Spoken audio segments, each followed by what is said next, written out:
Hello everyone and welcome to instant biology by doctor Neelabh. आज जिस topic पे हम बात करने वाले हैं वो है cell growth kinetics. Cell growth kinetics बहुत इंपॉर्टेंट टॉपिक है और बहुत स्कोरिंग टॉपिक है बायो प्रोसेस इंजीनियरिंग के पोर्शन में, जो कि गेट में आता है। तो हम इसको दो पार्ट्स में कवर करने का कोशिश करेंगे। सबसे पहले पार्ट में आज हम लैग फेज की बात करेंगे और उसके बाद लॉग फेज की बात करेंगे, और नेक्स्ट पार्ट में हम लोग स्टेशनरी फेज और डेथ फेज की बात करेंगे। तो आइए शुरू करते हैं सेल ग्रोथ काइनेटिक्स। सबसे पहला जो पॉइंट हम जिसको डील करेंगे वो है कि सेल ग्रोथ आखिर होती क्या है। तो सेल ग्रोथ क्या है, जब भी एक ऑर्डरली वे में, ध्यान दीजिएगा, when in an orderly way the cell number increases and also the cell mass increases, it is called as cell growth. Cell growth में ऑर्डरली वे में आपकी सेल नंबर भी बढ़ता है और सेल मास भी बढ़ता है। यहाँ पे एक शब्द आ रहा है ऑर्डरली, एक टर्म आ रहा है ऑर्डरली। अब ऑर्डरली का मतलब समझिए, यहाँ पे जब भी अनऑर्डर्ड ग्रोथ होती है, यानी कि जिसको आप कंट्रोल नहीं कर सकते, उस तरीके की जब ग्रोथ होती है तो वो सेल ग्रोथ ना कह करके उसको कैंसर बोलते हैं। वो in due course of time क्या हो जाता है, ट्यूमर या कैंसर का कॉज करता है। तो इसीलिए हम यहाँ पे बार बार कह रहे हैं कि एक ऑर्डर्ड ग्रोथ होगी। अब आइए बैच कल्चर के बारे में बात करते हैं। हमारे पहले लेक्चर में ही हमने बैच कल्चर के बारे में बताया था। बैच कल्चर में जब भी आप न्यूट्रिएंट्स को ऐड कर देते हैं या कि जब भी आप इनोकुलम को ऐड कर देते हैं तो उसके बाद क्या होता है, वो पैक हो जाता है और फाइनली जितना भी समय लगना है उतना समय के बाद आप उस कल्चर को ओपन अप करते हैं और वहाँ से आप अपना प्रोडक्ट को बाहर निकालते हैं। तो बैच कल्चर को जब हम देखते हैं तो उसके अंदर इतने सारे फेजेस पॉसिबल हैं, जैसे कि सबसे पहला हो गया लैग फेज, दूसरा हो गया लॉग फेज, तीसरा हो गया स्टेशनरी फेज और चौथा हो गया डेथ फेज।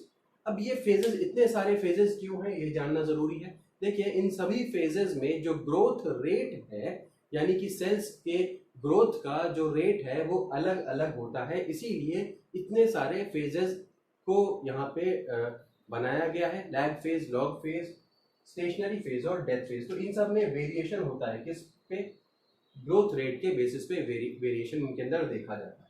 तो अब आइए हम लोग एक एक फेज को लेकर के चलते हैं। जैसा मैंने कहा कि लैग फेज और लॉग फेज हम यहाँ डील करेंगे। सबसे पहले आते हैं लैग फेज पे। तो लैग फेज की कुछ इंपॉर्टेंट प्रॉपर्टीज हैं जिसको आपको ध्यान में रखना है। जैसे कि लैग फेज के अंदर सेल नंबर जो है वो इंक्रीज नहीं होता है, अगर होता भी है तो बहुत बहुत कम होता है। लैग फेज के अंदर सेल नंबर इंक्रीज नहीं होगा बट सेल मास इंक्रीज होता जाएगा। सेल या जो साइज है वो थोड़ा सा बढ़ता जाएगा, नंबर इंक्रीज नहीं होगा, यानी कि यहाँ पे डिवीजन नहीं हो रहा है। अच्छा, डिवीजन क्यों नहीं हो रहा है, उसके पीछे एक इंपॉर्टेंट रीजन है। देखिए, सेल्स यहाँ पे अडेप्ट करने की कोशिश कर रहे हैं, डोरमेंट नहीं है। डोरमेंट मतलब वो बिल्कुल खत्म हो चुके हैं, ऐसा नहीं है, बट यहाँ पे अडेप्टेशन की कोशिश हो रही है। अब अडेप्टेशन की जरूरत क्यों है, समझिए, जब भी कोई चीज एक जगह से दूसरी नई जगह पे, या अगर आप भी अपना ही एग्जांपल लीजिए, आप एक जगह से दूसरी जगह या नई जगह जा रहे हैं तो वहां पे आपको सेट होने में थोड़ा टाइम लगता है। जैसे कि आप गए, यहाँ से आप दूसरे कॉलेज में गए, आपने यहाँ पीएचडी अपनी ज्वाइन की, तो वहां पे आपको सेट होने में थोड़ा सा समय लगता है। तो वही काम, वही चीज, वही कॉन्सेप्ट यहाँ पे सेल्स के ऊपर भी है। सेल्स पहले आपने किसी और मीडियम में रखे हुए थे या फिर स्टार्व्ड मीडियम में थे, वहाँ पे अच्छे न्यूट्रिएंट्स नहीं थे। तो अब क्या होगा, आपने वहां से सेल्स को उठा करके एक नए मीडियम में डाला, तो उस मीडियम में सेटल होने के लिए सेल्स को कुछ टाइम चाहिए, अडेप्ट होने के लिए कुछ टाइम चाहिए। वही टाइम यहाँ पे लगता है, जिसकी वजह से सेल का नंबर डिवाइड नहीं होता है, हाँ उनका बायोमास जरूर इंक्रीज होने लगता है। ये क्लियर हो गया होगा। अब आप अलग अलग ग्राफ्स के अंदर आप लैग फेज का जो लेंथ है वो अलग अलग देखेंगे। लैग मतलब क्या हो गया, लैग मतलब थोड़ा पीछे रह जाना। पीछे किस चीज के रह जाना, क्योंकि वहां पे जो नंबर ऑफ डिविजन्स जैसे होनी चाहिए थी वैसी नहीं हो रही है, इसीलिए इसको क्या कह रहे हैं, लैग फेज कहा जा रहा है। अब लैग फेज की लेंथ के ऊपर डिस्कशन करते हैं। आखिर ये लेंथ जो है लैग फेज की, ये किस चीज के ऊपर डिपेंड कर रही है। तो ध्यान दीजिए, ये एग्जाम में कई बार पूछा जा चुका है। लैग फेज की जो लेंथ है वो कैरेक्टरिस्टिक्स ऑफ द सेल्स के ऊपर डिपेंड कर रही है, यानी कि सेल्स किस तरीके के हैं। सेल्स हेल्दी है कि बहुत बार आपने उनको मसाज करके बहुत बार बहुत लंबी उससे लीनियज से आए हुए हैं, बहुत बार मसाज कर करके आप सब कल्चर करते चले जा रहे हैं, तो सेल्स की हेल्थ उतनी नहीं अच्छी होगी, और जो लैग फेज में जितना टाइम लगता है उससे ज़्यादा टाइम लगेगा। दूसरी चीज़, कंडीशन ऑफ मीडिया। ठीक है, कंडीशन ऑफ मीडिया भी बहुत इंपॉर्टेंट एक एस्पेक्ट है। अब ज़रा सोचिए कि अगर आपने मीडिया में जितनी रिक्वायरमेंट कार्बन सोर्स की होनी चाहिए, नाइट्रोजन सोर्स की होनी चाहिए, उस हिसाब से उस रेशियो में आपने रिक्वायरमेंट नहीं पूरी की है, तब पर भी क्या होगा, सेल्स जिस तरीके से ग्रो करने चाहिए या जिस तरीके से उनके लैग फेज में जो ग्रो करते हैं उस तरीके से वो ग्रो नहीं कर पाएंगे। तब ये भी एक लैग फेज को बढ़ाने का एक रीज़न होगा। ठीक है जी, चलिए अब आते हैं एक नेक्स्ट एक बहुत इंपॉर्टेंट पॉइंट पे कि कभी कभी मल्टीपल लैग फेजेस पॉसिबल हो जाते हैं। मल्टीपल लैग फेजेस पॉसिबल हो जाते हैं। अब ये मल्टीपल लैग फेजेस का क्या मतलब हुआ? अगर आप ध्यान दें तो कार्बन सोर्सेस कभी कभी कई तरीके के दिए जाते हैं, यानी कि एक रिएक्शन में बैच कल्चर के दौरान ही कार्बन सोर्स कई तरीके के दिए जाएंगे। जैसे कि आपने ग्लूकोज दे दिया, आपने दूसरा सोर्स दे दिया लैक्टोज दे दिया, तो उस केस में क्या होगा, उस केस में क्या होगा कि शुरुआत तो वो ग्लूकोज यूज करने से करेगा, बैक्टीरिया शुरुआत यूज करेगा किसमें, ग्लूकोज को यूज करेगा शुरुआत में, बट जैसे जैसे ग्लूकोज कंज्यूम होने लगेगा उसको वापस स्विच करना पड़ेगा किसमें, लैक्टोज के ऊपर स्विच करना पड़ेगा। अगर आपने लैक्टोप्रोन पढ़ा हुआ है तो आपको क्लियर होगा यहाँ पे कि लैक्टोज को यूटिलाइज करने के लिए उसको दूसरी तरीके के एंजाइम्स को एक्टिवेट करना पड़ेगा या एंजाइम्स को प्रोड्यूस करना पड़ेगा। अब ग्लूकोज को यूज करने के लिए दूसरे एंजाइम्स की जरूरत थी, बट लैक्टोज को यूज करने के लिए ग्लूकोज वालों को बंद करना पड़ेगा और जो लैक्टोज वाले एंजाइम्स हैं उनको दोबारा से क्यों, उनको एक्टिवेट करना पड़ेगा या प्रोड्यूस करना शुरू करना पड़ेगा। अब जब लैक्टोज को यूटिलाइज करने वाले एंजाइम्स को प्रोड्यूस करेंगे, इसमें थोड़ा सा समय लगेगा, इस प्रोसेस में थोड़ा सा समय लगेगा, एडजस्ट होने में थोड़ा सा समय लगेगा, अडेप्ट होने में थोड़ा सा समय लगेगा, तो फिर अगेन आपको क्या देखने को मिलेगा, आपको देखने को मिलेगा लैग, यानी कि एक अच्छे ग्रोथ होने के बाद, यानी कि ग्लूकोज के फेज में अच्छी ग्रोथ होने के बाद आपको फिर से लैग देखने को मिलेगा। बात समझ में आ रही होगी आपको? तो जितनी तरीके के कार्बन सोर्सेज आपने यूज किए हैं उतनी बार आपको lag phase, multiple lag phase देखना पड़ सकता है। अब आते हैं कॉन्सेप्ट ऑफ डाइऑक्सिक ग्रोथ पे।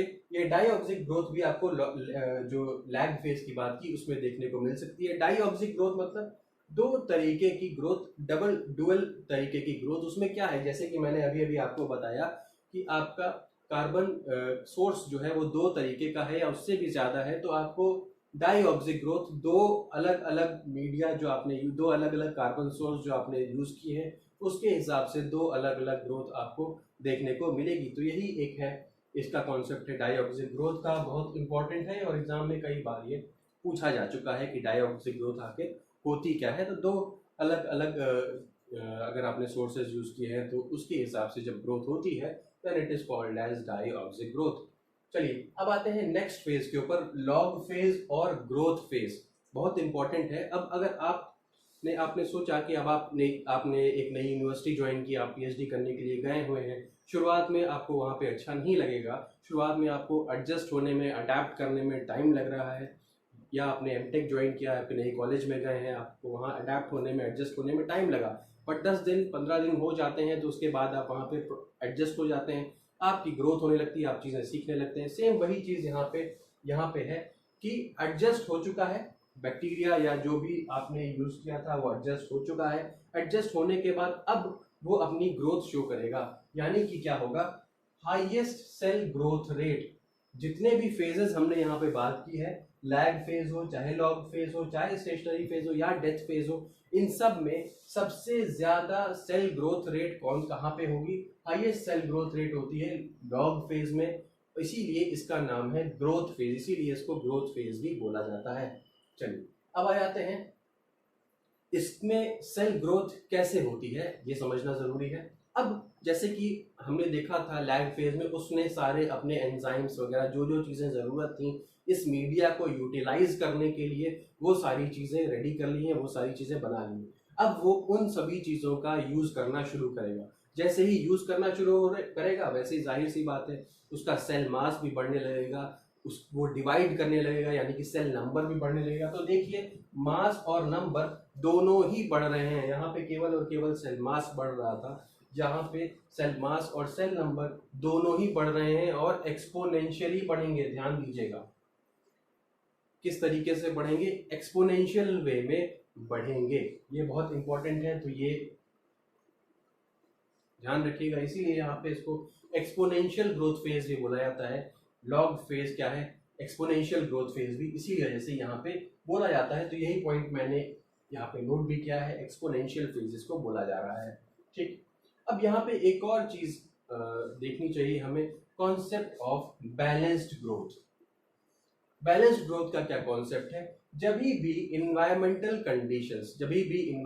कंडीशंस क्या है, ऐसी हैं कि वो बायोमास कंपोजिशन के ऊपर कोई इफेक्ट नहीं डाल रही है, बायोमास कंपोजिशन जैसे ही पहले था वैसे का वैसे अभी भी है, तो ऐसी कंडीशन को या ऐसी ग्रोथ को हम लोग बैलेंस्ड ग्रोथ बोलते हैं। ये हमेशा नहीं होता है, ये ज़्यादातर केसेस में लॉग फेज के अंदर ही देखा जाता है। क्यों? क्योंकि लॉग फेज में इन्वायरमेंटल कंडीशंस या जो बैक्टीरिया के चारों तरफ जो कल्चर कंडीशंस हैं वो वैसे के वैसे ही हैं और वो प्रमोट कर रही हैं सेल ग्रोथ को, वो लगातार प्रमोट कर रही हैं सेल ग्रोथ को। तो सेल या बैक्टीरिया जैसा चाहता है कि उसके अंदर कंपोजिशन कैसा हो या उसकी ग्रोथ किस रेट से हो, वो अपनी ग्रोथ रेट डिसाइड कर लेता है, यानी कि वो बैलेंस रखता है, एक स्टेशनरी रखता है, उसके अंदर कोई चेंज नहीं आता।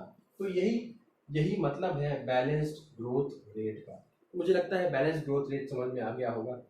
कई बार अगर हम लोग लॉग फेज से आगे जाना शुरू करें तो स्टेशनरी फेज या डेथ फेज में क्या होता है, अनबैलेंस्ड ग्रोथ होती है। उसमें इन्वायरमेंटल जो फैक्टर्स होते हैं, यानी कि जो सेल के चारों तरफ जो इन्वायरमेंट है वो क्या हो चुका होता है, टॉक्सिक हो चुका होता है, पल्यूट हो चुका होता है, उसके अंदर बहुत सारे ऐसे मेटाबोलाइट्स आ चुके होते हैं जो कि सेल की ग्रोथ होने नहीं देते। जब सेल की ग्रोथ होने नहीं देंगे तो क्या होगा, सेल की अब जो पहले जो बैलेंस्ड ग्रोथ हो रही थी वो अब अनबैलेंस्ड ग्रोथ हो जाएगी। तो ध्यान देने वाली बात वो भी है कि बट लॉग फेज में अभी जहाँ पे हम हैं वहाँ ये समझिए कि यहाँ पे ज़्यादातर बैलेंस्ड ग्रोथ देखने को मिलती है। तो एक और कॉन्सेप्ट आपने सीखा यहाँ पे बैलेंस्ड ग्रोथ का। ठीक है, अब आते हैं थोड़ा मैथमेटिक्स की तरफ, मैथमेटिकल इक्वेशन की तरफ कि अगर हम लोग लॉग फेज जो है, लॉग फेज को अगर हम लोग मैथमेटिक्स के टर्म्स में देखना चाहें तो वो किस तरीके से हो सकता है। तो लॉग फेज काइनेटिक्स की तरफ बढ़ते हैं। ध्यान दीजिए कि लॉग फेज में जो ग्रोथ हो रही है वो फर्स्ट ऑर्डर रिएक्शन। आप लोगों ने केमिस्ट्री में देखा भी होगा शुरुआती क्लासेस में कि फर्स्ट ऑर्डर ग्रोथ या फर्स्ट ऑर्डर रिएक्शन क्या होता है। तो देखिए, फर्स्ट ऑर्डर रिएक्शन का मतलब सीधा सीधा ये है कि वहाँ पे जो ग्रोथ है या रेट ऑफ रिएक्शन जो है वो सिर्फ और सिर्फ किस चीज़ पे डिपेंड कर रही है, कंसेंट्रेशन ऑफ रिएक्टिंग सब्सटेंसेस के ऊपर डिपेंड कर रहा है। जो रेट ऑफ रिएक्शन है, यानी कि रेट ऑफ रिएक्शन से मतलब कोई रिएक्शन कितनी तेजी के साथ आगे बढ़ रहा है, वो किस पे डिपेंड कर रहा है, कंसेंट्रेशन ऑफ रिएक्टिंग सब्सटेंसेस के ऊपर डिपेंड कर रहा है। कंसेंट्रेशन, जो रिएक्टिंग सब्सटेंसेस का कंसेंट्रेशन है वो कितना है उसके ऊपर डिपेंड कर रहा है। जरा आप सोचिए कि अगर हम लोग बायोमास सिंथेसिस के टर्म्स में इसी इक्वेशन को, फर्स्ट ऑर्डर रिएक्शन को अगर बायोमास सिंथेसिस के बारे में सोच के देखें तो जितना ज्यादा बायोमास है उतनी ज्यादा और तेजी के साथ बायोमास सिंथेसिस होती चली जाएगी। इसीलिए इसको फर्स्ट ऑर्डर रिएक्शन कहते हैं। अगर आप लॉजिकली भी सोचें तो जितना ज्यादा बायोमास है, जितने ज्यादा सेल्स हैं, तो रिएक्शन और यानी कि उनका ग्रोथ, यहाँ पे रिएक्शन का मतलब समझिए ग्रोथ, तो जितने ज़्यादा सेल्स हैं, जितना ज़्यादा बायोमास है, उतनी ही ज़्यादा तेज़ी से उनकी ग्रोथ होने लगेगी। तो इसीलिए हम यहाँ पे क्या बोल रहे हैं, फर्स्ट ऑर्डर रिएक्शन। यहाँ पे जो रेट है वो सिर्फ और सिर्फ कंसेंट्रेशन ऑफ रिएक्टिंग स्पीशीज के ऊपर डिपेंड करता है, बाकी किसी चीज़ के ऊपर डिपेंड नहीं कर रहा। ठीक, तो ये क्लियर हो गया। तो अगर आप सोचिए, अगर आप कार्बन का सोर्स, नाइट्रोजन का सोर्स या उसके अलावा जो न्यूट्रिएंट्स ज़रूरी हैं वो टेम्परेचर, पीएच अगर अप्रोप्रिएट या ऑप्टिमम रखेंगे तो इससे क्या होगा, इससे जो ग्रोथ होनी चाहिए, जो बेस्ट ग्रोथ या ऑप्टिमम जो ग्रोथ होनी चाहिए थी वो होने लगेगी, वो ग्रोथ होने लगेगी।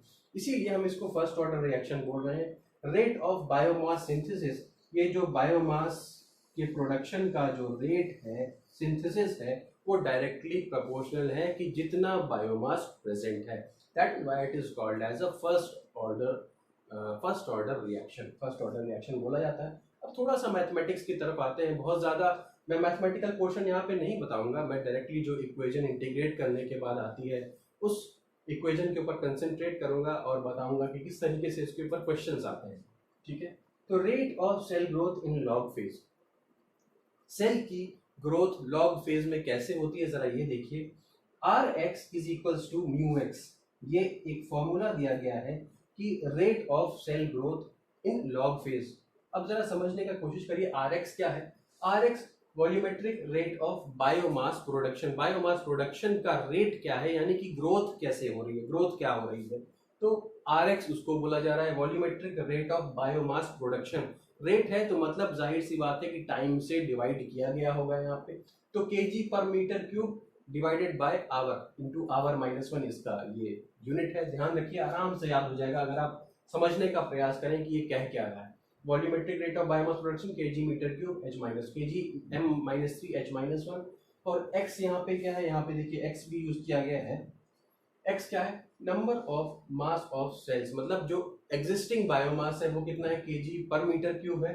ठीक है, इन दोनों में केवल आवर का एक अंतर है। और म्यू क्या है, म्यू आपकी स्पेसिफिक ग्रोथ रेट है, किस रेट से आपका जो बायोमास का प्रोडक्शन है, सिंथेसिस है, वो उसकी स्पेसिफिक ग्रोथ रेट के बारे में यहाँ पे बात कर रहे हैं, तो ये म्यू हो जाएगा। ठीक है, तो अब ये R X is equals to mu X तक की चीजें क्लियर हो गई होंगी। अब जरा देखिए कि अगर हम लोग इसको डिफरेंशिएशन के टर्म्स में रखें, यानी कि रेट हो रहा है तो इसलिए डिफरेंशिएशन होगा। डिफरेंशिएशन किसके रेस्पेक्ट में, बायोमास के रेस्पेक्ट में, क्योंकि यहाँ पे x जो है वो एज बायोमास ही यूज किया गया है, तो इसीलिए dx बाई dt ये क्या हो गया, रेट ऑफ बायोमास का प्रोडक्शन। तो ये R X is equals to mu X is equals to D X by D T हो गया। जब आप इसको फाइनली इंटीग्रेट करके ले जाएंगे तो जो फाइनल इक्वेशन आपको मिलेगी, इसी इक्वेशन से आपको बेसिकली मतलब भी होना चाहिए, यही आप यूज करेंगे आगे क्वेश्चंस करने में। तो बाय इंटीग्रेशन, इंटीग्रेट करने के बाद आपको मिलेगा x is equals to X naught E to the power mu T. ठीक है जी, बाकी सारी की सारी चीजें क्लियर ही है। म्यू का मतलब क्या आपने जान ही गया, स्पेसिफिक ग्रोथ रेट है। एक्स नॉट का यहाँ मतलब क्या है, viable cell concentration at time zero. जब टाइम जीरो था तो उसमें कितनी बायोमास, कितने सेल्स का कंसंट्रेशन, जो सेल्स अलाइव थे एट टाइम जीरो, तो उसी के ऊपर तो डिपेंड करेगा। जितने सेल्स लाइव होंगे वही तो डिवाइड करेंगे आगे जाकर के, वही तो ग्रोथ शो करेंगे। जो डेड होंगे वो क्यों ग्रोथ शो करेंगे। ठीक है जी, ये क्लियर हो गया। तो x यानी कि आपकी ये x is equals to X naught E to the power mu T, और x यहाँ पे number of mass of the cell था, ऑलरेडी हमने देख लिया है। अब जरा देखिए कि अगर हम लोग इसको स्ट्रेट लाइन की इक्वेशन में रखना चाहें तो स्ट्रेट लाइन की इक्वेशन क्या होती है, y is equals to mx plus c। अगर इस इक्वेशन से हम लोग इस इक्वेशन को मैच करवाएं तो यहाँ पे क्या आपको दिखेगा, आपको दिखेगा एक स्ट्रेट लाइन ln x और t के बीच में एक स्ट्रेट लाइन मिलेगी, ln x और t के बीच में एक स्ट्रेट लाइन मिलेगी जिसका की स्लोप क्या है, म्यू है। म्यू हम लोग ऑलरेडी देख चुके हैं, स्पेसिफिक ग्रोथ रेट को कहा जा रहा है, तो स्पेसिफिक ग्रोथ रेट इसका स्लोप होगा। अब जरा एक जो जनरल एक ग्राफ होता है, lag phase, log phase, stationary phase और डेथ फेज का, तो उसको जरा देखिए। देखिए यहाँ पे हम लोग यहाँ तक कवर कर चुके हैं, ये देखिए ये बहुत ही स्लो ग्रोथ दिखाई दे रहा है यहाँ पे, यानी कि बायोमास से बढ़ रहा है, तैयारी की जा रही है। उसके बाद हमने क्या देखा, उसके बाद हम लोगों ने यहाँ पे देखा कि लॉग फेज है, लॉग फेज है जिसका स्लोप हम लोग अगर देखें तो इसका स्लोप स्पेसिफिक ग्रोथ रेट के बराबर आ रहा है, यानी कि म्यू के बराबर आ रहा है। तो ये फॉर्मूला आपके लिए बहुत इंपॉर्टेंट है, इसके ऊपर कई सारे क्वेश्चंस भी आते हैं, होपफुली हम क्वेश्चंस इसके ऊपर कराएंगे आगे के लेक्चर्स में। तो ये हो गया। और इसके बाद यहाँ से स्टेशनरी फेज में हम लोग देखेंगे कि स्टेशनरी की फेज की शुरुआत कैसे होती है, डी एक्सेलरेशन से होती है, यानी कि जो ग्रोथ तेजी से बढ़ रही थी उस पर अब ब्रेक लग जाएगा, वो स्लो होती चली जाएगी, तो वो हो गया डी एक्सेलरेशन फेज। इसके आगे स्टेशनरी फेज और डेथ फेज होता है, वो चीज़ें हम लोग नेक्स्ट लेक्चर में कवर करेंगे। होपफुली आपको सेल ग्रोथ काइनेटिक्स का जो फर्स्ट लेक्चर है वो अच्छा लगा होगा, समझ में आया होगा। अगर आपको वो अच्छा लगा है तो प्लीज़ मेरे चैनल को लाइक करिए और मेरे वीडियो को लाइक करिए और मेरे चैनल को सब्सक्राइब करिए। डिस्क्रिप्शन बॉक्स में हमने अपने टेलीग्राम चैनल और हमारी वेबसाइट का भी लिंक दिया हुआ है, उसको भी विजिट करिए, उस पर आगे की वीडियोज़ और बाकी चीज़ें अपलोड होती रहेंगी। Thank you so much, have a great day.